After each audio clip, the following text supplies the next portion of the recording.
John Kent drifts through the vast silence of space, his cape trailing behind. He isn't sightseeing, he's searching. He scans star systems, galaxies, and entire stretches of the void, pushing his senses farther than ever before.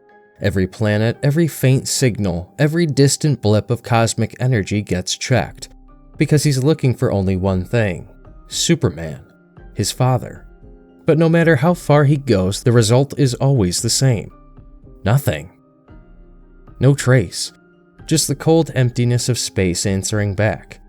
John returns home after hours of searching the stars, closing the door behind him with the heavy exhaustion. Lois looks up from her laptop the moment he enters, asking if he found anything.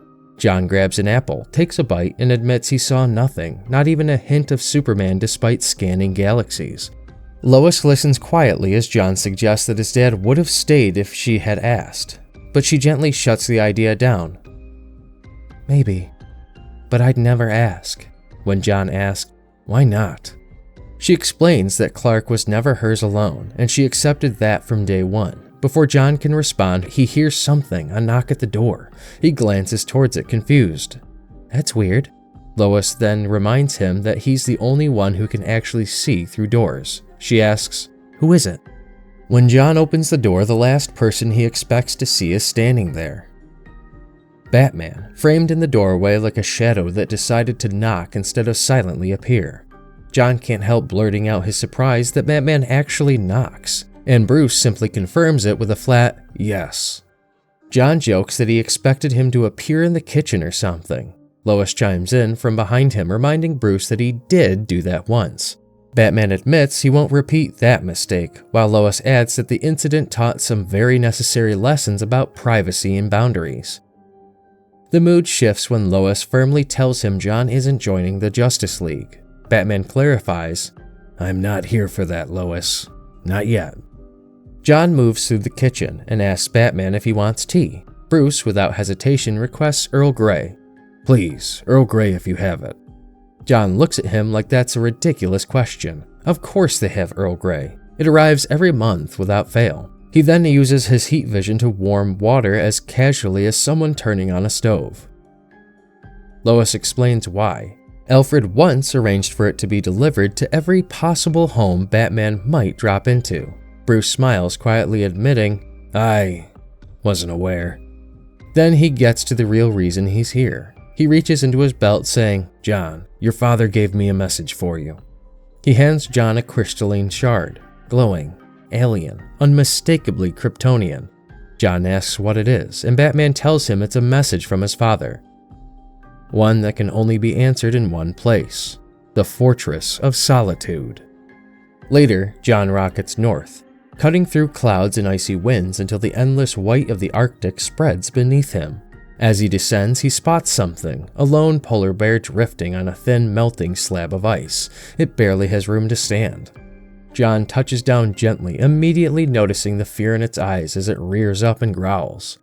He then says, Hey, easy. I know you're scared and alone. I can relate a little. Without hesitating, he lifts her carefully into his arms and takes to the sky, promising he's got her. A sweep of his vision reveals something unexpected. And, you're pregnant? Which is not quite as relatable. Without hesitating, he lifts her carefully into his arms and takes to the sky, promising he's got her and not to worry anymore. Moments later, they arrive at the Fortress of Solitude. Its crystalline towers rising like frozen mountains. John sets her down, offering berries he scavenged. The polar bear stares at them, confused. John then sits beside her and says, Don't look at me like that. I've researched. I know you forage for berries if you have to. Together, they sit under the glow of the aurora. John places a hand gently on her fur and tells her she's safe now, and that he's given her solid ground and berries. But she'll have to handle the hunting herself. After all, as he reminds her, he is Superman. He's not going to club a seal for her. With that small moment of connection lingering in the cold air, John finally rises and heads inside the fortress. There he approaches the ancient Kryptonian console. His father's memory crystal glints in his palm, a final gift, a message made for moments like this. John takes a steady breath, slides the crystal into its slot, and whispers to himself, "Okay, here goes." The console hums to life, lights fill the room, and then, from the projection, Superman appears. "My son." John's breath catches. "Dad?" The recording smiles back gently. "Hi, John." Superman's holographic form drifting beside John as if they're walking together through the corridors. John, still a little overwhelmed to see even this artificial version of his father, asks the question that's been nagging at him from the moment the message began. "What is this?" The recording explains gently that he wanted John to have someone to talk to inside the fortress, someone he could trust, someone who could listen. Superman says that even when the answers from his own father's recordings were confusing, frustrating, or incomplete, the presence of those holographic messages had still been a comfort. He wanted John to have that same anchor. Something stable to lean on when the world felt too heavy. John manages a soft, "Thanks." But Superman isn't finished. He tells John he's tried to anticipate everything, every fear, every doubt, every question his son might ask while he's gone. But John cuts him off gently. He says, "But I only have 2 questions, and you can't answer them." When the recording asks him to try him, John just says, "Where are you? And when are you coming home?" Those are the questions no recording can predict.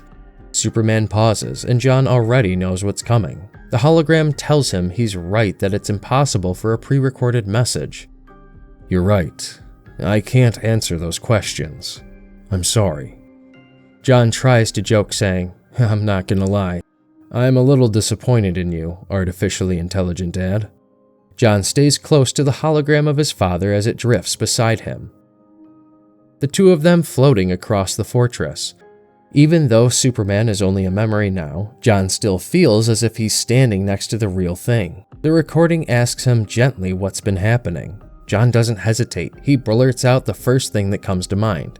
He tells his dad he saved a polar bear earlier, a pregnant one, and proudly announces he decided to name her Gail. The hologram smiles, genuinely amused, and says that Gail is a fine name for a polar bear. But the mood shifts when John mentions what he saw outside. The ice surrounding the fortress is disappearing. Not slowly, rapidly. Melted stretches of it, whole sheets thinning into nothing. Superman admits very simply that he knows. He's seen it too. That only frustrates John more. He can't understand why no one is doing anything. Why does the world treat something this massive like it's too distant to care about? He says the planet is changing right in front of them, and some of the most powerful people alive are pretending they're powerless to stop it. The recording answers. Superman admits John is right. There are people with the means and resources to help. People who choose not to. People who look away because the problem feels too big, or because facing it threatens the comfort of their lives. Then the hologram looks straight at him and says that they need to talk about Lex Luthor. John explains that Lex Luthor hasn't been seen in months. It's like he's simply vanished. Superman doesn't need to think before answering. He says Lex will be back. Someone like him always comes back, and when he does, Superman doesn't want John anywhere near that danger. He tells his son that he made mistakes with Lex, too many, and he refuses to let John repeat them. John listens silently, staring at the projection of his father. Realizing that even from across galaxies, Superman is still trying to protect him. Don't forget to like this video and subscribe to this channel.